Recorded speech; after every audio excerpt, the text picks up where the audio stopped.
ഇരിമ്പിളിയം പഞ്ചായത്തിലെ Ambal Allathodi link road professor Abid Hussain Thangal MLA ഉദ്ഘാടനം ചെയ്തു. MLAയുടെ നിയോജകമണ്ഡലം ആസ്തി വികസന പദ്ധതിയിൽ നിന്നും 10 ലക്ഷം രൂപ ഉപയോഗിച്ചാണ് റോഡ് കോൺക്രീറ്റ് ചെയ്തത്. ഇരിമ്പിളിയം പഞ്ചായത്ത് പ്രസിഡന്റ് റജുല നൌഷാദ് അധ്യക്ഷത വഹിച്ചു. Block panchayat member TC Shameela teacher, ward member Moosakutty M, മെമ്പർമാരായ P Shameem master, Shahanas PT, Noufal Kalamban, K Muraleedharan, V Muhammad, Kunhimani, Abbas KP എന്നിവർ പങ്കെടുത്തു. ഇരിമ്പിളിയം പഞ്ചായത്തിലെ അമ്പാൾ അല്ലത്തൊടി ലിങ്ക് റോഡിന് MLAയുടെ ആസ്തി വികസന ഫണ്ടിൽ നിന്ന് 10 ലക്ഷം രൂപ അനുവദിച്ച് കോൺക്രീറ്റ് ചെയ്ത് ഗതാഗത യോഗ്യമാക്കിയതിൻ്റെ തുറന്നുകൊടുക്കലാണ് ഇവിടെ നടന്നത്.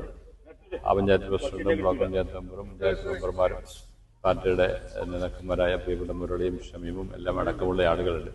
ഇവിടെയൊക്കെ സാന്നിധ്യത്തിലാണ് ഇത് തുറന്നു കൊടുത്തത്. ഇതിൽ പങ്കെടുത്ത എല്ലാവരോടുമുള്ള നന്ദിയും കടപ്പാടും അറിയിക്കുന്നു. സ്ഥലം നൽകി ഇത് ഏറ്റവും എളുപ്പം പൂർത്തീകരിച്ച് തുറന്നു കൊടുക്കാൻ സഹായിച്ച എല്ലാവരോടുമുള്ള കടപ്പാടും അറിയിക്കുന്നു. ഈ ചാനൽ ന്യൂസ് വളാഞ്ചേരി.